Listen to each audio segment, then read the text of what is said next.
बिस्मिल्लाहिर्रहमानिर्रहीम। अस्सलामु अलैकुम। आज 7 जुलाई 2021 बरोज़ बुध है। ओमान उर्दू न्यूज़ के साथ मैं हूं अबू तलहा। हमारे जिन व्यूअर्स ने अभी तक Oman Urdu news YouTube channel को सब्सक्राइब नहीं किया, जल्दी से सब्सक्राइब करें, बेल आइकॉन को प्रेस करें ताकि हमारे आने वाली तमाम वीडियोज़ आपको फ़ौरी मौसूल हो सकें। चलते हैं आज की खबरों की जानिब। सुप्रीम कमेटी कल जुमेरात 8 जुलाई 2021 को कोविड-19 यानी कोरोना वायरस के मुतालिक अपनी 25वीं प्रेस कॉन्फ्रेंस करने जा रही है। इससे अगली खबर, सुप्रीम कमेटी ने आज से गुजरे हुए दिन यानी कल मंगल के दिन अपनी एक प्रेस कॉन्फ्रेंस में प्रेस रिलीज़ में कहा था कि सुप्रीम कमेटी ने कोविड-19 से निपटने के लिए 10 ज़िलहज्जा से 12 ज़िलहज्जा तक मुकम्मल लॉकडाउन का फैसला किया है। सुप्रीम कमेटी ने मज़ीद अपनी प्रेस रिलीज़ में कहा है कि 16 जुलाई से 31 जुलाई तक इनफरादी और कमर्शियल सरगर्मियाँ शाम 5 बजे से सुबह 4 बजे तक बैन रहेंगी। मुसन्नदम गवर्नेट यानी मुसन्नदम सूबा जो है इन तमाम पाबंदियों से मुस्तस्ना रहेगा।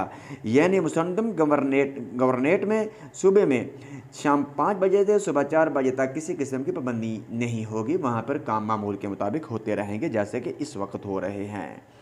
यानी 16 जुलाई से 31 जुलाई तक वहाँ पर किसी किस्म की पाबंदी नहीं होगी।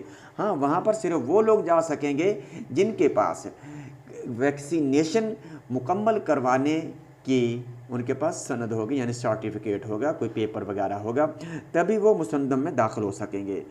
वो जो विज़िटर होंगे और जो लोग ओमान के अंदर पहले से रह रहे हैं, जिनके पास ओमान का वीज़ा है यानी वर्क परमिट है, वर्क वीज़ा है, उनमें से जिन लोगों ने एक खुराक ली होगी वो भी दाखिल हो सकेंगे। अब बढ़ते हैं अगली खबर की जानिब। सुप्रीम कमेटी ने अपने फैसले में मज़ीद कहा है कि मिस्र को सफरी पाबंदियों की लिस्ट से खारिज कर दिया गया है, निकाल दिया गया है और इस लिस्ट में मज़ीद मुल्कों को ऐड कर दिया है, दाखिल कर दिया है और मुल्क इसमें शामिल कर दिए गए हैं, जिनमें Iran, Iraq, Tunis, Libya, Argentina, Brunei, Colombia को सफरी पाबंदियों की लिस्ट में डाल दिया गया है। अब Iran, Iraq, Tunis, Libya, Argentina, Brunei, Colombia से कोई भी शख्स मस्कत ओमान में दाखिल नहीं हो पाएगा और जो लोग ईरान के रास्ते ओमान में दाखिल हो रहे थे अब वो ईरान का रास्ता इस्तेमाल नहीं कर सकेंगे।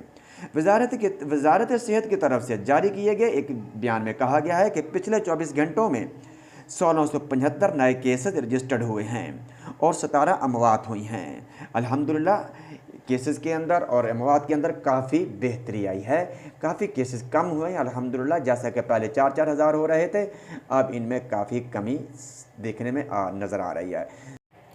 प्लीज़ व्यूवर्स SOPs पर अमल करें, गैदरिंग वाली जगह पे मत जाएं, अपना ख्याल रखिएगा। मुझे इजाज़त दीजिए। अल्लाह निगहबान।